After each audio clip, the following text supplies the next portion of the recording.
Мы вот после начала СВО практически, да, больше выстраиваем отношения с нашими партнерами в дружественных странах. Так мы раньше там работали, если так по-честному. У нас что отвалилось-то из проектов из так называемых недружественных стран? Ну, кстати, у нас нет недружественных стран, у нас есть недружественные элиты в некоторых странах.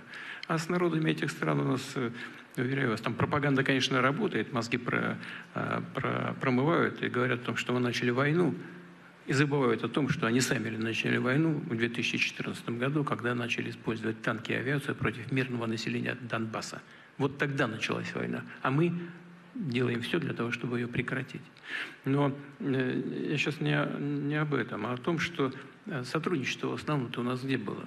С дружественными странами. У нас основные заказы-то были где? В Китайской Народной Республике, в Индии, значит, в Бангладеш, вот потом ну, в Турции появился проект, несмотря на начало СВО. А это, между прочим, страна НАТО. Что у нас отпало-то из того, что было? Финляндия только.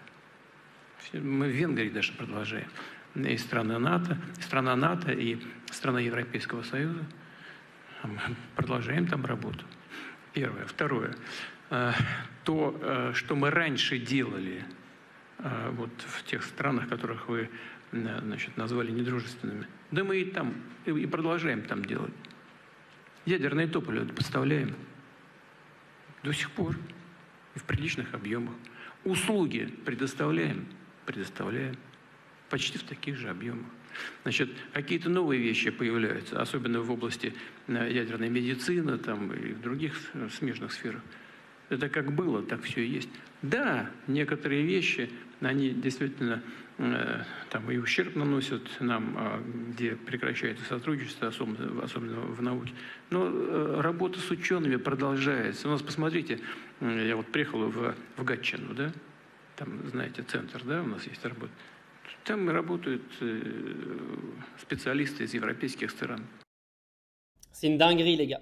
En fait, Vladimir Poutine il est en train de vous expliquer qu'en gros, il n'y a rien qui a changé pour la Russie depuis les fameuses sanctions bidons qui ont été faites contre la Russie. Ces fameuses grandes sanctions annoncées en grande pompe par Emmanuel Macron et Ursula von der Leyen, ces escrocs de notre monde moderne. Vladimir Poutine les a complètement éclatés, que les choses soient claires, parce que là, aujourd'hui, ils sont complètement isolés. Donald Trump a pris totalement parti pour Vladimir Poutine. On l'a encore vu hier avec cette fameuse photo où il invite Vladimir Poutine à venir faire l'inauguration de la Coupe du Monde 2026. Les gars, c'est une dinguerie parce que Vladimir Poutine vient d'humilier l'intégralité de l'Europe.